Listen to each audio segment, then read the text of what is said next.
There are two of us मतलब एक मैं हूँ और एक मैं हूँ। अब ये मैं कौन हूँ? मैं वो हूँ जो मेरे मम्मी पापा ने बनाया है कि मेरी बेटी तो इतनी अच्छी है, मेरी बेटी पढ़ाई नहीं कर रही ठीक से, वो तो एकदम ऐसी है ना वैसी है, मेरी बेटी बहुत ये है, मेरी बेटी ऐसी है ना मेरी बेटी वैसी है। उन्होंने पूरा हिस्ट्री ज्योग्राफी मेरा निकाल दिया है। देखते देखते मेरा रिएक्शन, मेरा एक्शन, मेरा गुस्सा, मेरा प्यार, सब कुछ देखते रहते हैं और मेरे को बनाते रहते हैं।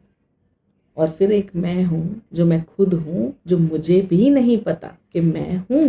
तो आपने स्पिरिचुअली लोगों को देखा होगा कि मैं ढूंढ रहा हूँ, I am searching, I am trying to find what. क्या ढूंढ रहे हो आप? कहते मैं खुद को खोज रहा हूँ, है ना। मतलब वो मनन चिंतन करते हुए जब उनकी मम्मी कहती है मेरा बेटा राजा बेटा, मेरा बेटा ये, मेरा बेटा वो, पापा कुछ और बोल रहे हैं, मम्मी कुछ और बोल रही है, उनकी शादी हो गई है, जो भी ऐसे ढूंढ रहे हैं उनको, उनकी शादी हो गई है, बच्चे भी हो गए, वो अभी भी खुश नहीं है। तो जब ये रडार चालू हो जाता है, टिंग टिंग टिंग टिंग, मैं खुश नहीं, तो अपनी खुशी ढूंढ रहा है इंसान कि मैं कौन हूँ। क्योंकि ये जो मम्मी ने बनाया, फिर जो पापा ने बनाया, जो शादी हो गई स्पाउस ने बनाया, जो बच्चे हो गए, जो करियर आ गया, तो ये सब जो बनाया है उसमें वो मैं खुश नहीं हूँ। I don't feel connected with myself. तो जब ये you are not connected with yourself, है ना, वो किस तरह से पता चलता है? वो फ्रस्ट्रेशन, एंग्जाइटी, जब आप कंटिन्यूसली एक इंसान का सुन रहे हैं और आप आंसर नहीं कर रहे हैं, वो कुड़ कुड़ कुड़ कुड़ कुड़ कुड़ कुड़ कुड़,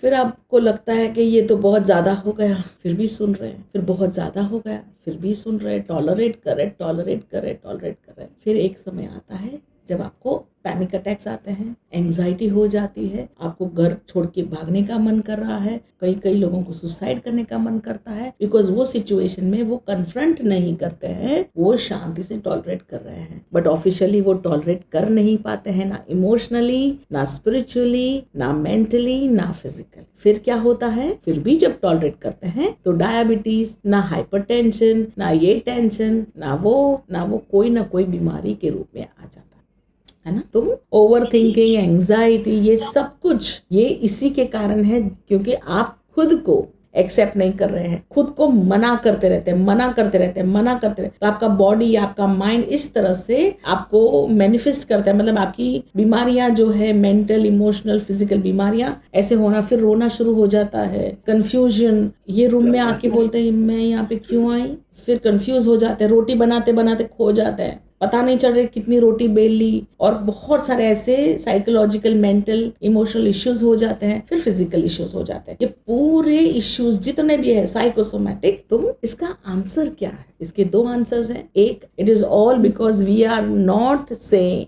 we are continuously tolerating and we are not taking a stand for self. The moment आप बोलेंगे बस शांति रखो, इससे ज्यादा मैं नहीं ले सकती, मैं जा रही हूँ घर छोड़ के, अगर पैसा ही ये सब कुछ है तो आप रखो अपना पैसा। अब होगा क्या? You have to sit with the person जो आपको इमोशनल, मेंटल, स्पिरिचुअल कोई भी टॉर्चर कर रहे हैं, उनके साथ बैठिए और डिस्कस करिए और एक उसका निवारण निकालिए, वरना क्या होगा, बहुत बड़ी बीमारियों का प्रॉब्लम, मतलब हम बन जाएंगे बीमारी। अब क्या है, हम नहीं फिर भी टॉलरेट कर रहे हैं, बीमारी में हमारा इतना पैसा चला जाता है, जो पैसा बचाने की कोशिश कर रहे थे कि डॉक्टर की मर्सिडीज के लिए हम इकट्ठा करते हैं, है ना, हैप्पीनेस में नहीं यूज कर सकते उसी पैसे का, और सब इकट्ठा करके परेशान होके हम डॉक्टर्स को दे देते हैं, राइट। तो पैसे को सेलिब्रेट करिए, अपनी लाइफ को सेलिब्रेट करिए, अपने स्पाउस को सेलिब्रेट करिए, अपनी वाइफ को, अपने हस्बैंड को पूछते रहिए कि आप खुश तो है ना, और अगर आप खुद खुश नहीं है तो ये वीडियो भी अपने हस्बैंड के साथ शेयर करिए और ये बातें भी हस्बैंड के साथ शेयर करिए, क्योंकि एक बार बीमारी जब घर में आ जाती है, एक इंसान बीमार होता है, पूरा फैमिली बीमार हो जाता है, पैसे तो जाते ही जाते हैं, साथ साथ में पूरी फैमिली डोलने लग जाती है ना। और मोस्ट इम्पोर्टेंटली सेकेंड ऑप्शन ये है, मैंने आपको बताया, एक ऑप्शन है बात करिए, कन्फ्रंट करिए, सेकेंड ऑप्शन है आप कार्मिक क्लियरिंग करना शुरू कर दीजिए with God's love.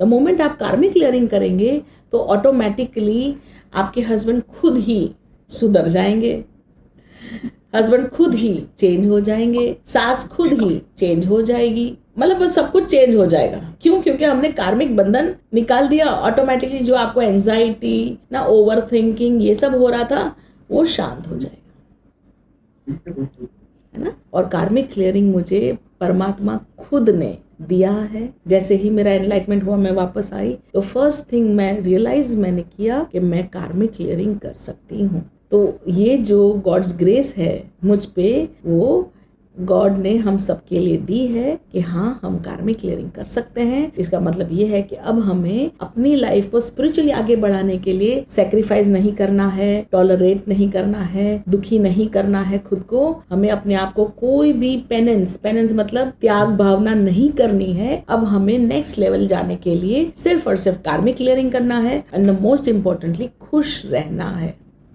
God's grace.